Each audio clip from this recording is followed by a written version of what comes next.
Namo Bhagavate Vasudevaya. Om Namo Bhagavate Vasudevaya. Today we are reading Srimad Bhagavatam, 4th canto, chapter 16, which is called Praise of King Prithu by the professional reciters. And today we'll read text number 19.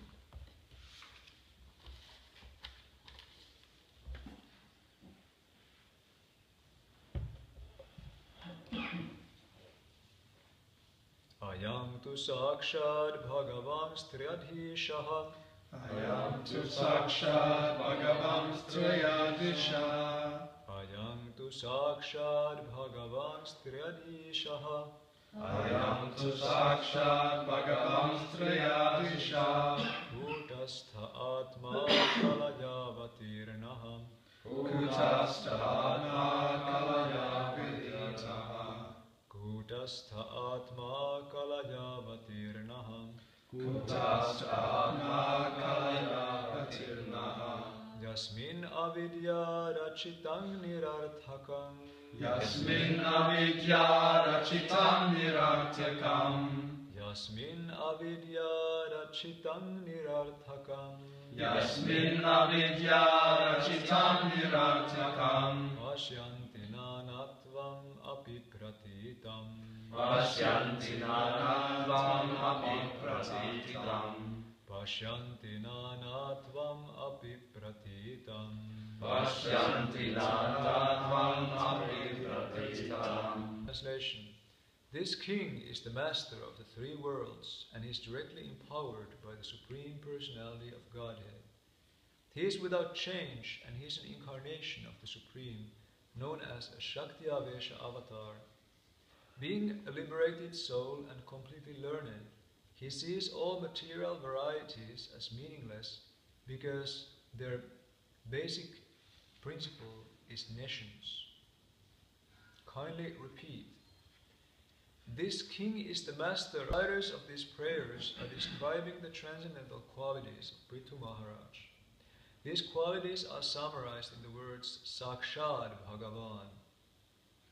This indicates that Maharaj Prithu is directly the Supreme Personality of Godhead and therefore possesses unlimited good qualities.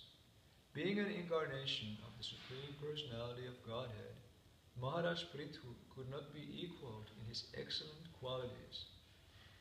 The Supreme Personality of Godhead is fully equipped with 6 kinds of opulences, and King Prithu was also empowered in such a way that he could display these 6 opulences of the Supreme Personality of Godhead in full. The word Kutastha, meaning without change, is also very significant. There are 2 kinds of living entities, Nitya Mukta and Nitya Baddha. A Nitya Mukta never forgets his position as the eternal servant of the Supreme Personality of Godhead. One who does not forget his position and knows that he is part and parcel of the Supreme Lord is Nitya Mukta. Such a Nitya Mukta living entity represents the Super Soul as his expansion. As stated in the Vedas, Nityo Nityanam. Thus the Nitya Mukta living entity knows that he is an expansion of the Supreme Nitya, or the eternal Supreme Personality of Godhead. Being in such a position, he sees the material world with a different vision.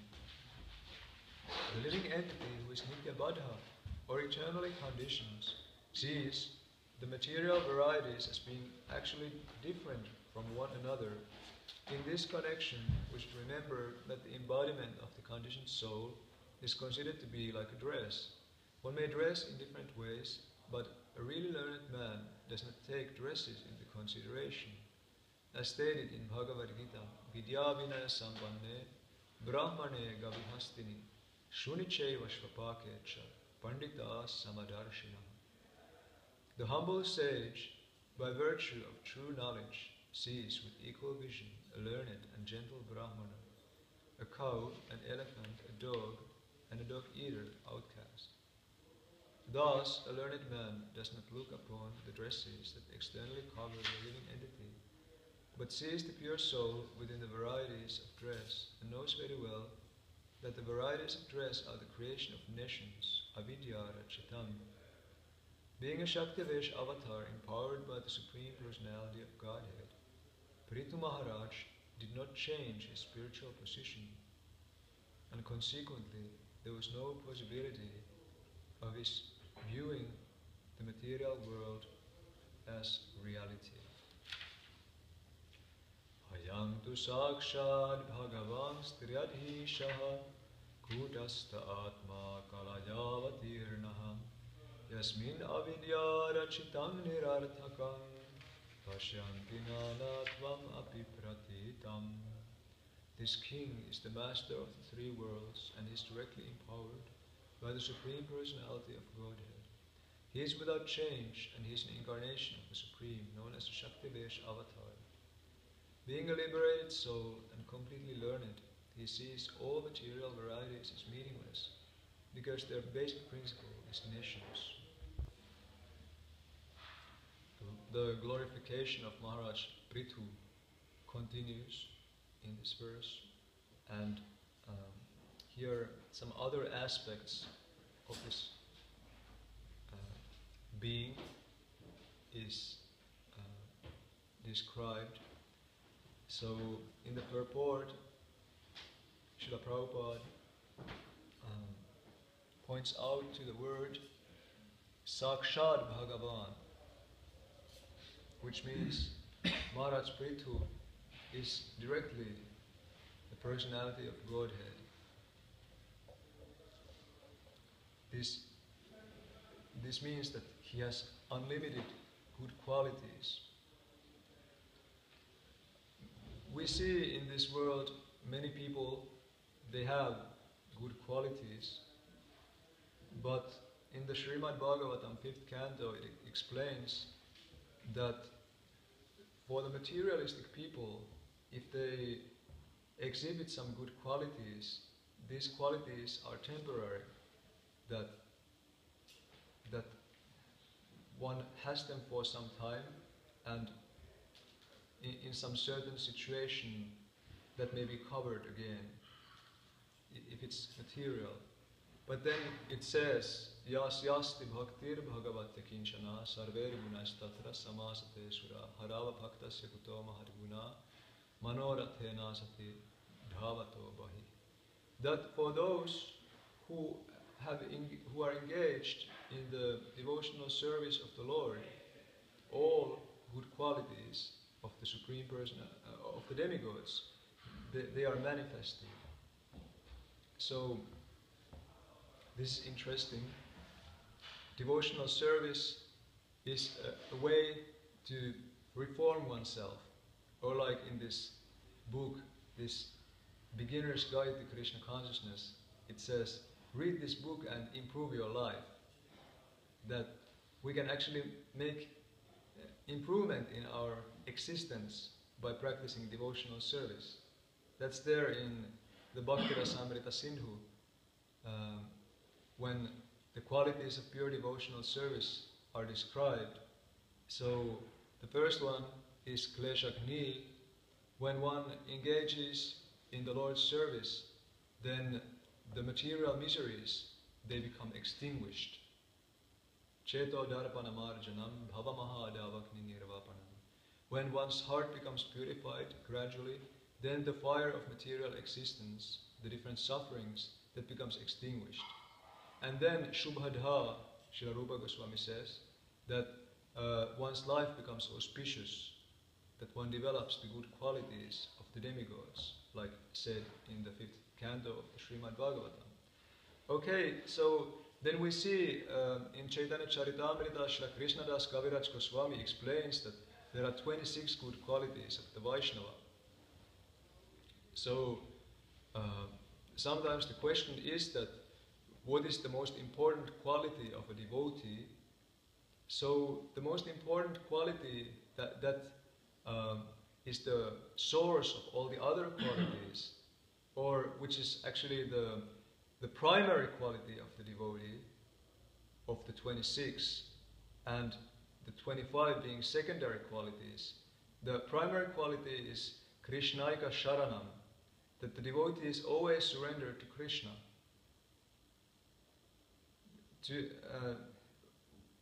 we are practicing this surrender to Krishna, and by that, when we surrender to Krishna, when we serve Krishna, when we engage in bhakti yoga, then all the other qualities may become manifest. But then there are the 25 qualities, like the devotee is always friendly to others, or the devotee is poetic, or the devotee has no enemies, or the devotee is always kind and compassionate and respectful and humble. Such qualities, they become manifest. So it's not that that one should, well, okay, we also consciously develop these qualities, but it's not that just externally, like if we always just walk like this, that we will become very humble just by walking like this. It doesn't make, if we just externally do those things, it doesn't necessarily help us to become humble. But if we engage in Krishna's service, if we surrender to Krishna, then these qualities are manifest. Also, it's explained that not all the devotees have all the 26 qualities. For example, those who have read the Mahabharata or who know the stories from Mahabharata, you may know, for example, Bhima. He is a pure devotee of Krishna, but you couldn't necessarily, Hare Krishna, you couldn't necessarily say that he's always humble. That he was one of the main warriors killing the Kaurava army, and when Draupadi was when they defamed Draupadi, he swore that he will drink the blood of Dushashana. Is it so? Dushashana? So that he will kill and he will drink his blood. So of course he didn't like actually drink his blood, but it just touched his lips like that. But he is not known as the example for humility. But still he is a pure devotee of the Lord, because he is fully surrendered to Krishna. So the most important of the devotee's qualities is that he is surrendered to Krishna, and by that the other qualities are then manifested. Well, here we speak about Maharaj Prithu, who then, he is the Shakti-Avesh avatar of the Lord, the empowered incarnation of the Lord. So he is, of course, in different category than devotees. Here is said that he is fully equipped with six kinds of opulences. His Shakti-Avesh avatar means that he belongs to the category of living entities like jivas, but he's been empowered by this Palana Shakti, or the power of God, how to rule over the world. Like we know Ramachandra, he is the incarnation of Krishna as the perfect king. He is Vishnu Tattva. He belongs to the category of God. But here is description of Prithu Maharaj, who belongs to the category of living entities, but he has been empowered by this Shakti. And I remarked, here is said that he is fully equipped with 6 kinds of opulences. Actually, in the Finnish translation it says he is perfectly equipped. So in one sense he is perfectly manifesting the opulences of Krishna. But then in Chaitanya Charitamrita there is the gradation that you may have perfect, you may have more perfect, and you may have most perfect. So in the transcendental understanding, you may have something that is perfect, But you may have something that is even more perfect. And you may have something that is the most perfect. So in this case, the example regarding Krishna is that Krishna in Dwaraka, he's perfect. But when Krishna is in Mathura, he's more perfect. And when Krishna is in Vrindavan, he is the most perfect. And here is mentioned that he is fully equipped with the 6 kinds of opulences. That's why he is known as Bhagavan. So just for the sake of reminding ourselves, let's enumerate, let's go through what are the 6 opulences of Bhagavan. Gurman, can you say one of them?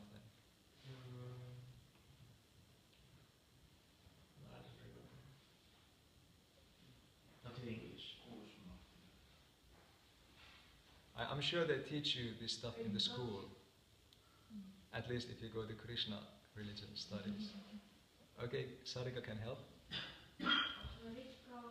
Joo. Joo. Okay. Rikkaus, kauneus, voima, wealth, beauty and strength. His transcendental pastimes. That's in another list of 4, but now we are speaking of the 6 qualities of Bhagavan. Yeah, Knowledge. wisdom. Knowledge. Yeah, knowledge. Yeah, okay. And 2 more. Kyatams. Renunciation. And what's the last one? Faith. Okay. So, Krishna's wealth is unlimited. Like in Dwaraka, he had all the palaces for all the 16,000 queens, and they were all made from the most opulent materials, like gold, and they didn't have this kind of ordinary lights in the palaces, but they would have jewels. Like, you know, jewels or gems, they can be, how do you say in English, if you like process the gems so that they will nicely reflect the light? Cut. Yeah, the gems can be cut in a way that they are like working as some kind of sources of light. And it was wonderful opulence that they had in Dwaraka, whereas in Vrindavan the opulence is like millions of times more than what they have in Dwaraka. Like Srila Prabodhananda Saraswati describes in Vrindavan, there are trees with birds who are just like jewels. You don't see that kind of birds in this world. That's something about the wealth of the Supreme Lord. And then his beauty is such that that if some people would see him, they would faint. Even it describes some kshatriyas who would be riding on a horse. When they would see Krishna, they would faint and fall off the horse. Krishna's beauty is such that even if he saw his own reflection in a nicely polished floor, he would become attracted to himself. But who is that beautiful person? Something about Krishna's wisdom is that he spoke the Bhagavad Gita, the 700 verses, and that's combining all the wisdom of the Vedas. The reason why Srila Vyasadeva, he wrote the Mahabharata is because in Kali Yuga the people, they cannot read through all the Vedas. So he made the Panchama Veda.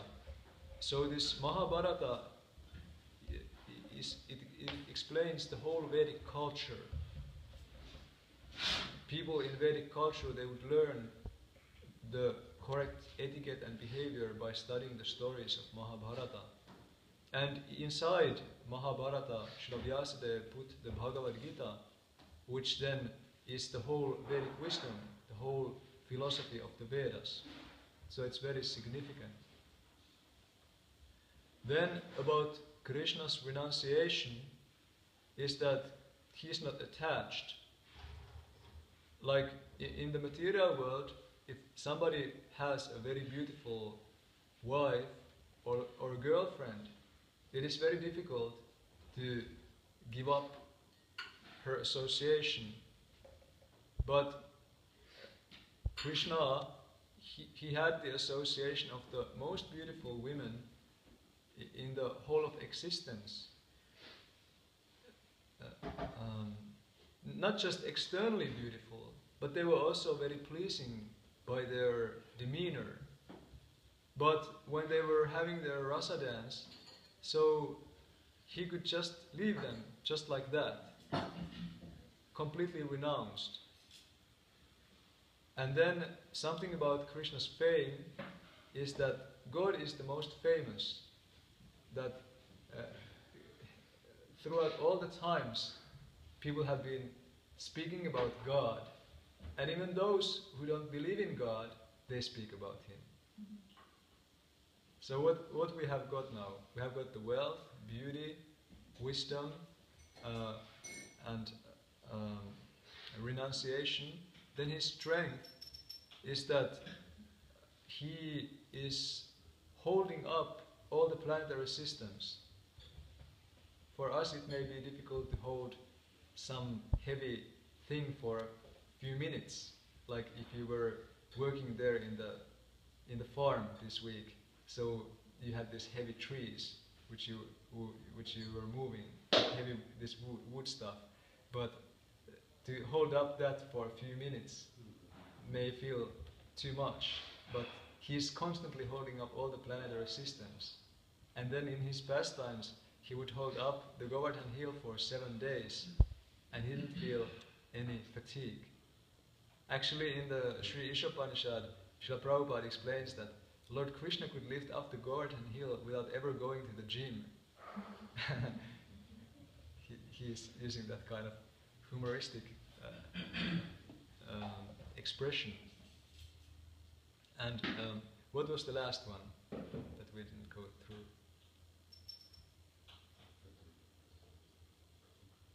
Fame.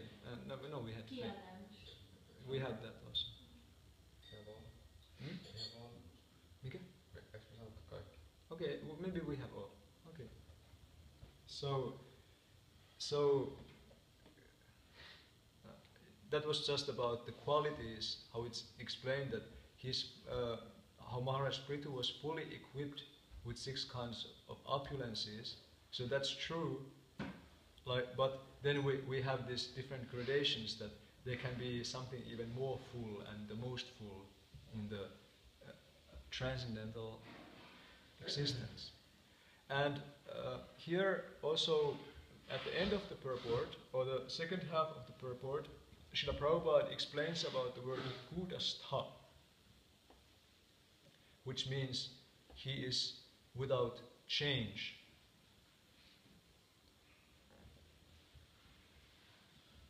And means he is eternal. He explains about what means Nitya Mukta and what means Nitya Badha here in the purport. So the Nitya Badhas means eternally conditioned, and Nitya Muktas means eternally liberated. So those who are eternally conditioned means they always forget their position as the servants of the Lord. So that's the situation in the material world. This is the primeval ignorance. It says here nitya mukta, nitya baddha, which means eternally conditioned. So, according to Srila Jiva Goswami, if we speak about this eternal conditioning, or sometimes it says anadi, that there is no beginning to the conditioning. So this word adi here means the beginning of this universe, and anadi means something that took place before this universe was created. So it means that if we are conditioned, it means that this conditioning has been going on for a really long time. It's more than this universe. It's practically like eternally, like over many universes, one has been conditioned. So nitya baddha, and this is the original problem, that we forget our position as the servants of the Lord. Like in the Sunday class, we were going through the 5 disturbances of the mind. The first one of which is avidya, ignorance. That's the root of all the other disturbances of the mind. So we can go through the 5. So first is avidya, then is asmita, means the identification with the body and the mind. And that brings in the asmita, the why there. Smita means smiling, asmita, no smiling. That's the cause of our unhappiness, our identification with the body and the mind. So that's there. And then there is raga and dvesha, which means attachment to things we consider enjoyable.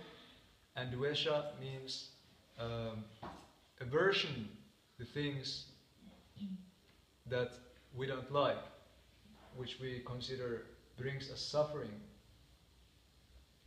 Actually, speaking about the conditioning, so Srila Prabhupada often referred to the verse in the Bhagavad Gita. Can you give me the Bhagavad Gita, please? The English one. This is in the 7th chapter.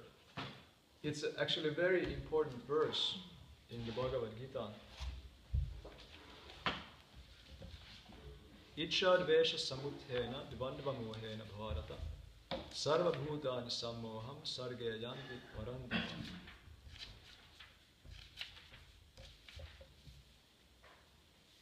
Yeah, here. O sign of Bharata, O conqueror of the foe, all living entities are born into delusion, bewildered by dualities arisen from desire and hate.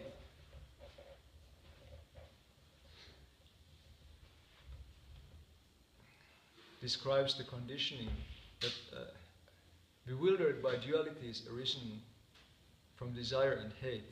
Once His Holiness Devamrita Maharaj was in Finland, and he was speaking about this verse. So he said that when you wake up in the morning, so then when you go to the toilet, so you look into the mirror and you say to yourself, bewildered by dualities arisen from desire and hate. That's usually in the morning that the state of mind may be a little bit bewildered, so you can tell yourself when you see yourself first time in the mirror, bewildered by dualities arisen from desire and hate. So we are going through the 5 disturbances of the mind. So ignorance, identification with the body, desire and hate, and the last one is clinging to the life, attachment to living, even though at some point we are dying, but we don't want to die. We are clinging to our existence, which is fleeting. So all of these four, they come from this avidya, the primeval ignorance of forgetting who we are, the servant of the Lord. So in the 15th chapter of the Bhagavad Gita, the Lord says, Dvobhuta sarga lokesmin ksharashchakshara evacha kshara sarvani bhutani kudasto kshara uchate. You find the same word like here, kudastha. So it means that there are two kinds of living entities, the Lord says in the Bhagavad Gita. Those who are,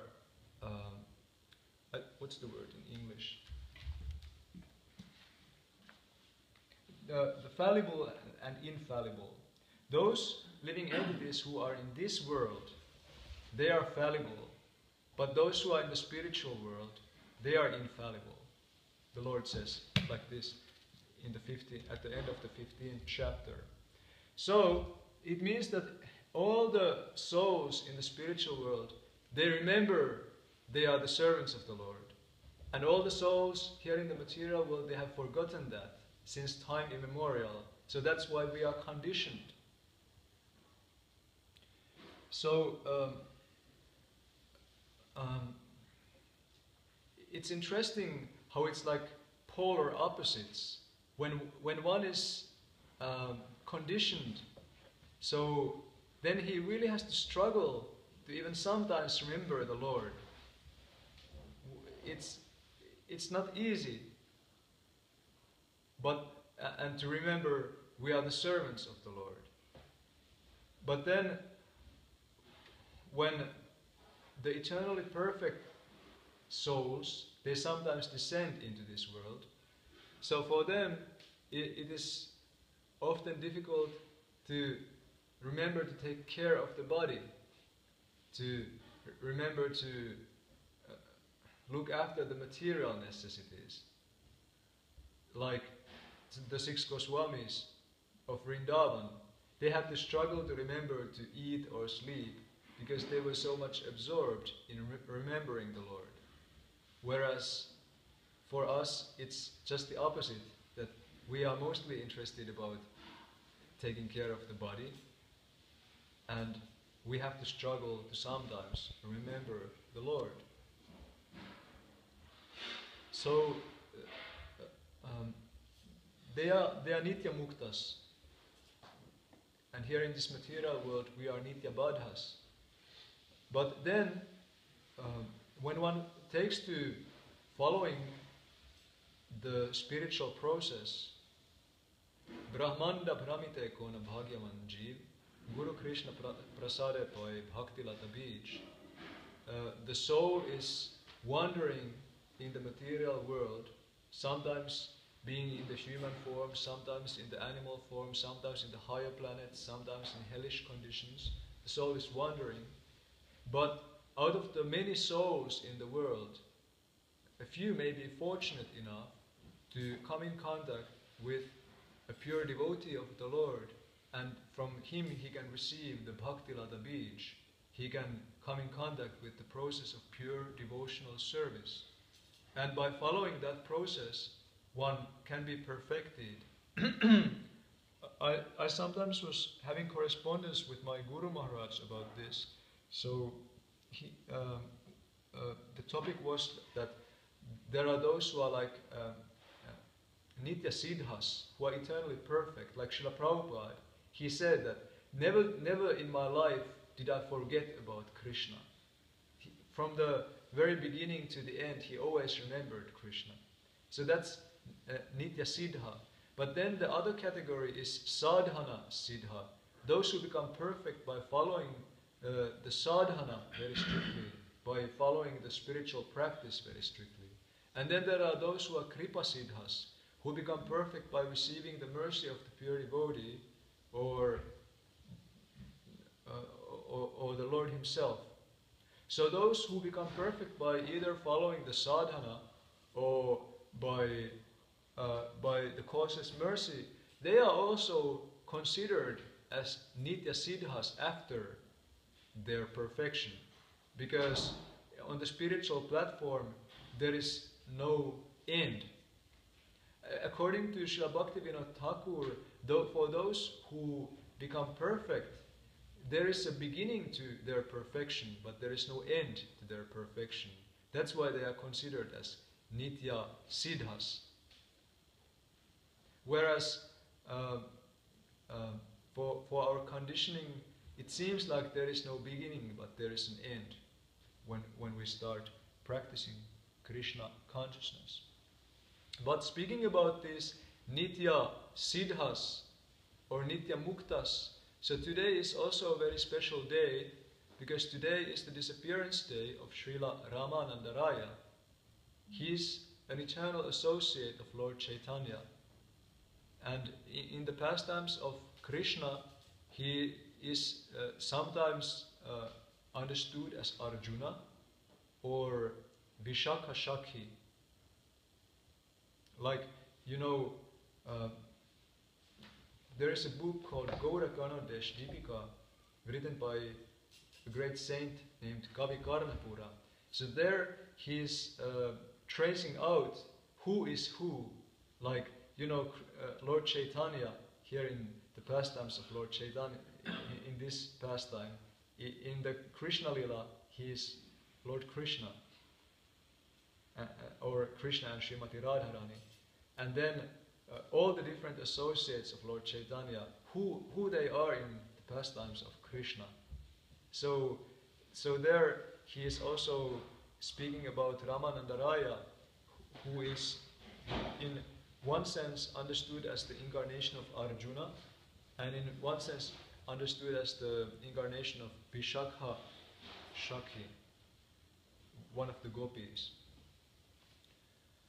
When Lord Chaitanya took sannyas, he went to Jagannath Puri, and there he met with Sarvabhauma Bhattacharya, who was the biggest Mayavadi scholar in the whole of India.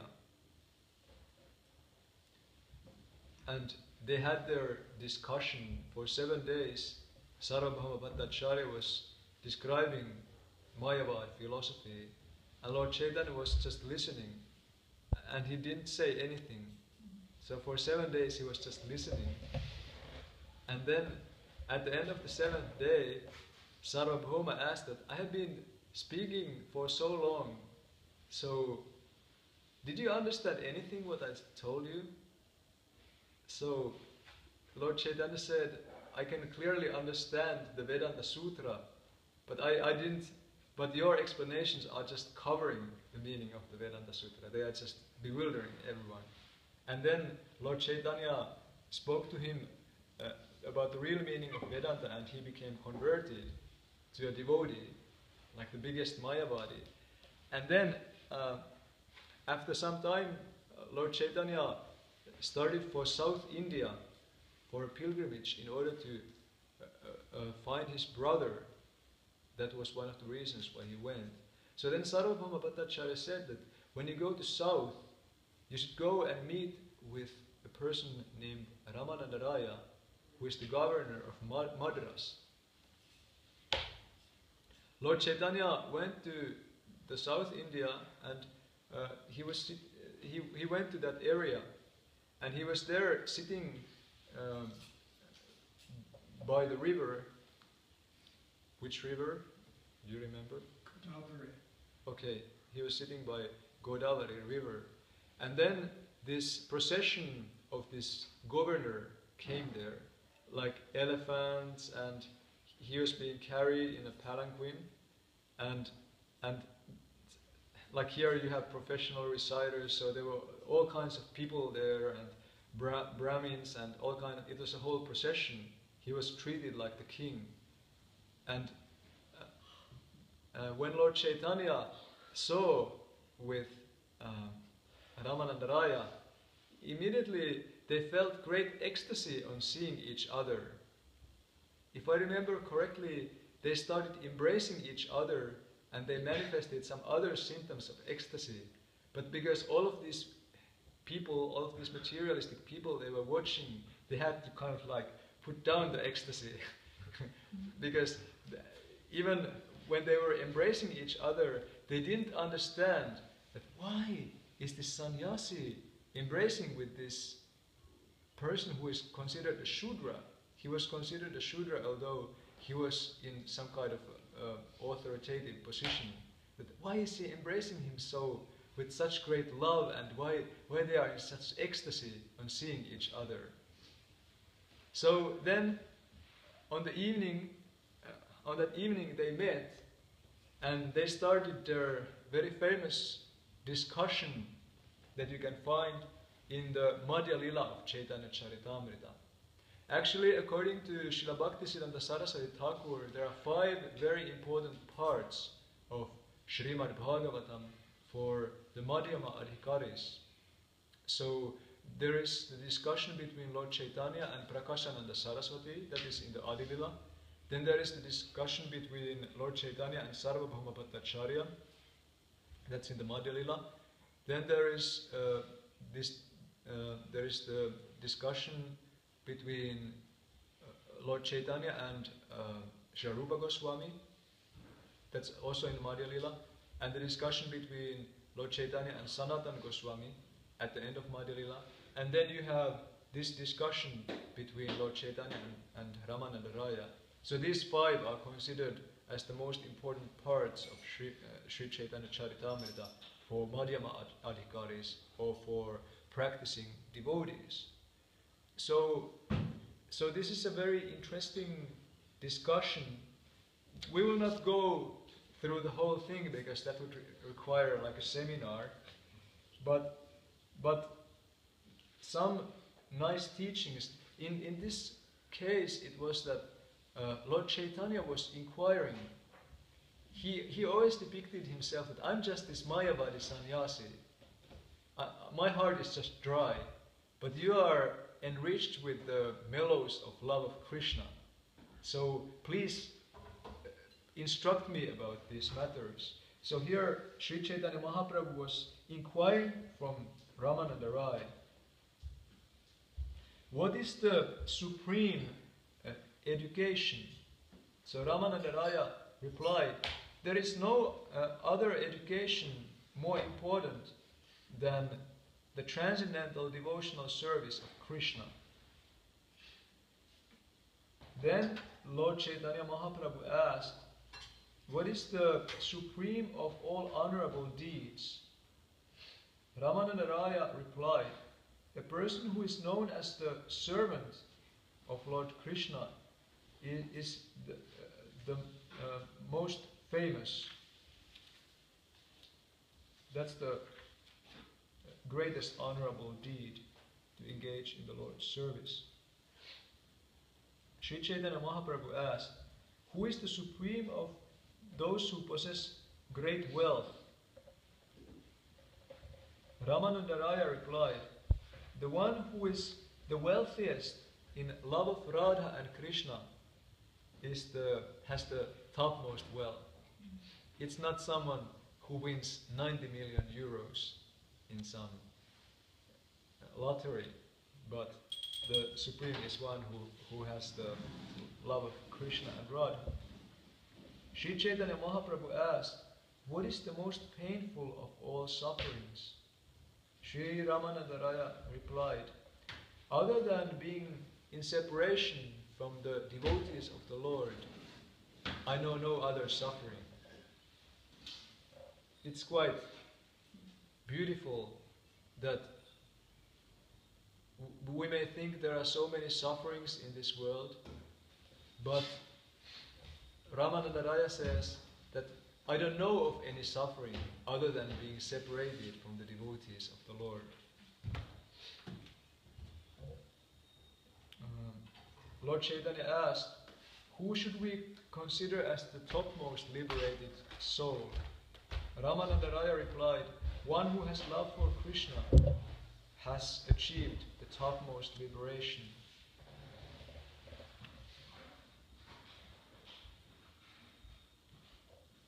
Sri Chaitanya Mahaprabhu asked, where should the living entity live, abandoning all other places? Ramananda Raya replied, in the holy place which is known as Vrindavan or Vrajabhumi, where Lord manifested his rasa dance. Lord Chaitanya Mahaprabhu asked, what is the topmost of all worshipable things? Ramananda Raya replied, the topmost worshipable thing is the name of Radha Krishna, the Hare Krishna mantra. Sri Chaitanya Mahaprabhu asked, and what is the destination of those who want liberation and those who want sense gratification? Ramananda Raya replied, those who want to merge into the existence of the Supreme Lord will assume a body like a tree, and those who are too much prone for sense gratification will achieve the body of a demigod. Ramananda Raya continued, those who are devoid of all mellows are like crows who drink the juice of the nimba, of the sour fruits of nimba tree, whereas those who enjoy these mellows are like cuckoos who eat the buds in the mango tree of love of God. Those of us who are from Finland, we may not understand what this metaphor means, but he speaks about those who are jnanis, who are impersonalists. So they are attracted to the knowledge, to the spiritual knowledge. But that knowledge without a relationship with Krishna, if it's not connected with Krishna, is considered very dry. Here it is compared to the fruits of nimba tree. Like you don't have this tree in Finland, but this neem tree is the most bitter of all. It has the most bitter of all tastes. It's actually very healthy to eat these leaves of nimba tree, but even if you think about the leaves, they are very bitter, but then the fruits, they are even must be like super bitter. So this impersonal knowledge, impersonal spiritual knowledge is here compared to this kind of very bitter thing. And then mellows of love of Krishna, the topics of Krishna, they are compared to the fruits or the buds in a mango tree. So that means very sweet. Those who are attracted to these nimba fruits, they are compared to crows. And those who are attracted to these buds of the mango tree, they are compared to cuckoos, always singing very sweetly the pastimes of Krishna. The unfortunate empiric philosophers, they taste the dry process of philosophical knowledge, whereas the devotees are regularly drinking the nectar of love of Krishna. That is why the devotees of Krishna are considered the most fortunate. So in this way they were discussing over 10 nights. They would meet always in the night time, and at the end Lord Chaitanya would show to Ramananda Raya his form as Radha and Krishna, and on seeing this Ramananda Raya would faint. And according to Srila Radhanath Swami, when you go to these Gaudiya Math temples in India, established by Srila Bhaktisiddhanta Saraswati Thakur, there on the altar you have Radha and Krishna and Chaitanya Mahaprabhu. So according to Radhanath Maharaj, this darshan on the altar, this is there in commemoration of this darshan seen by Ramananda Raya, that in the same time he could see Lord Chaitanya and he could see the form of Radha Krishna. And then Lord Chaitanya asked Ramananda Raya to come to Jagannath Puri to give up his position as the governor, and there they would further relish the topics of Krishna. They would speak about the pastimes of Krishna and other aspects connected with Krishna consciousness. He is one of the closest associates of Lord Chaitanya Mahaprabhu. So we have spoken enough for today. I'm sorry this lecture was made in not so systematic way, but thanks for your tolerance. Since it's so late already, we will not have any questions today. All glories to Shri Shri Gaurnitai, all glories to Srila Prabhupada, and all glories to Srila Ramananda Rai. Jai.